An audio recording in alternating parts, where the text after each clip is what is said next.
Moradores da Vila Elisa, em Ribeirão, reclamam da fiação solta pelas ruas do bairro. Segundo a vizinhança, são os caminhões que arrancam esses cabos, deixando casas e empresas sem serviços de telefonia e internet.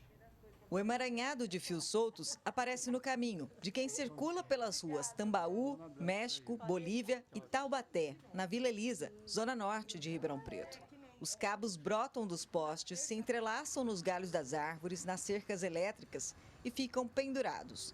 De acordo com os moradores, caminhões acabam puxando a fiação e os casos são constantes, trazendo preocupação para quem vive aqui. Não passa uma semana se não tem essa queda de fios.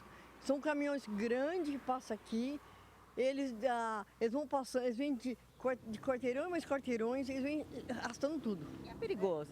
Muito perigoso. Tem um conhecido nosso, a casa dele tem dia que fica interditada. Não dá para sair. E é igual aqui também. É quase toda semana. Eles acabam de arrumar, o caminhão alto, né? Passa e derruba o fio. Acontece isso há vários meses, né? Inclusive ontem eles estiveram aqui arrumando o dia todo e quando é hoje de manhã você vê a situação que está novamente.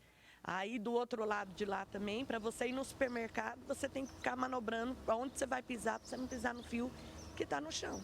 Os cabos caídos aumentam o receio das pessoas até por conta da confusão do que é fiação de energia elétrica ou de telefonia. Mas do jeito que está, fica fácil uma criança puxar e provocar um acidente. Às vezes à noite a gente quer sentar no portão para a criança andar de bicicleta, não tem como. Porque você não pode deixar um filho ficar manobrando um fio que está na linha de alta tensão na rua, né? A situação em alguns pontos é inaceitável. Além do perigo, os vizinhos enfrentam transtornos. O bairro também é polo industrial e por causa da queda dos fios, as empresas ficam sem poder usar a linha telefônica e os serviços de internet e TV a cabo. A distribuidora de Seu Enio está há 3 dias sem rede para atender as chamadas. E durante esse tempo que estamos sem telefone, a gente perde oportunidade de negócio, vendas. É um prejuízo que não tem como mensurar. A sorte de vocês é que ainda tem internet. Graças a Deus, né? Mas se fosse também com a internet, aí o prejuízo seria total. De acordo com esse engenheiro elétrico, as empresas que oferecem esses serviços pagam uma taxa para ocupar os postes da companhia de energia. E é a concessionária quem deve fiscalizar as condições, inclusive se a altura do cabeamento em relação ao solo está adequada. Por isso, os moradores devem avisar sobre os problemas de fios soltos e caídos com urgência, para que sejam rapidamente resolvidos. Pelo que a gente conhece, normalmente seria em torno, no máximo, de 30 dias para ela dar uma resposta adequada e resolver. E se for, a norma diz que um caso emergencial de fio solto, tendo riscos para as pessoas, ela deve atuar de imediato, né? Então, seriam por esses caminhos aí que ela teria os prazos de atuação. O especialista ainda explica que no topo dos postes vai a rede de alta tensão, na sequência ficam os cabos de baixa e, por fim, os de telefonia, que não causariam choques.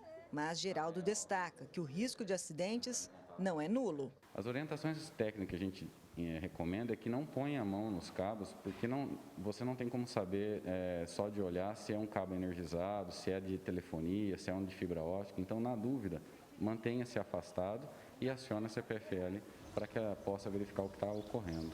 Ximene Osório para o Jornal da Clube. A CPFL disse que os cabos são de responsabilidade das empresas de telecomunicações, que têm, então, a obrigação de providenciar a recolocação dos mesmos. Informou também que vai enviar uma equipe ao local para avaliação e orientou o consumidor a acionar o serviço de emergência da empresa pelo telefone ou até mesmo aplicativo, caso se depare com fiação caída ou baixa. Para falar mais sobre esse assunto, está aqui conosco no canal digital da Clube o Thiago Marrara, ele que é advogado. Marrara, pela nota então da CPFL, a gente percebe que acaba virando um jogo de empurra e sobra a conta, o prejuízo sempre para os moradores ali daquela região. Ou seja, essa situação que nós vimos é um baita desafio para a administração pública também, né? Uma ótima tarde. Boa tarde, André. Esse assunto é bastante complexo no Brasil, porque envolve uma série de prestadores de serviços de energia elétrica, o município que cuida da iluminação pública, os prestadores de serviços de internet, de telecomunicações em geral. Então, realmente não é fácil conciliar os interesses e as atividades de todos esses operadores e prestadores de serviços. Bem, uma resolução das agências fiscalizadoras, essa resolução lá de 2014, ela dita as regras para o compartilhamento da rede. Mas como fica a fiscalização dessa medida, doutor? Boa pergunta, André. Na verdade é o seguinte, a ANEEL e a Anatel, que são as agências que cuidam respectivamente de energia elétrica e de telecomunicações, criaram essa resolução em 2014 e cumpre as empresas que prestam serviço de energia elétrica cuidar dos postes e também cuidar do compartilhamento dos postes para a instalação dessa fiação. Então, o principal responsável pela ordenação desses postes e da fiação são as empresas de energia elétrica. E nós percebemos em Ribeirão Preto já há muito tempo que essa fiação está muito desorganizada e isso mostra que a empresa de energia elétrica não tem cumprido as suas obrigações diante da resolução da ANEEL e Anatel. Bem, a gente sabe que algumas cidades, exemplo, Campinas e Piracicaba, elas têm até uma legislação própria que prevê multa caso as empresas deixem esses fios soltos. Esse é mais ou menos o caminho que Ribeirão poderia seguir também?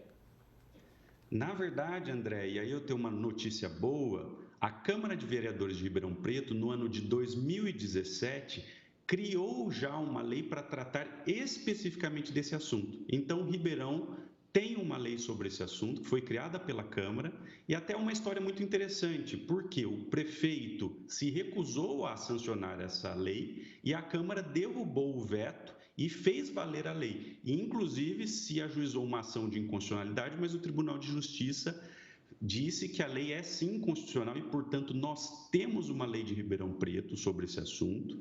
E a lei deixa muito claro que a empresa de energia elétrica tem o dever de cuidar desses postes e o município, a prefeitura, tem que aplicar multas à empresa de energia e às outras empresas de telecomunicações, de internet, que não observem essas normas da nossa legislação local. Bem, agora eu te pergunto, se Ribeirão já tem uma legislação própria, por que a gente não vê isso funcionando aqui? O que se percebe, André, na verdade não é a falta de normas, é a falta de fiscalização, ou seja, nós precisamos que tanto a empresa de energia elétrica quanto o município façam valer essas leis que nós já temos, essas normativas das agências reguladoras, que não estão sendo observadas. Então, nós não precisamos criar lei nem normativas, nós precisamos exigir da prefeitura e da empresa de energia que faça valer aquilo que nós já temos no direito, na legislação. Tiago Marrara, advogado, muitíssimo obrigado pela sua presença mais uma vez aqui no Jornal da Clube. Um grande abraço. Eu agradeço. Um abraço.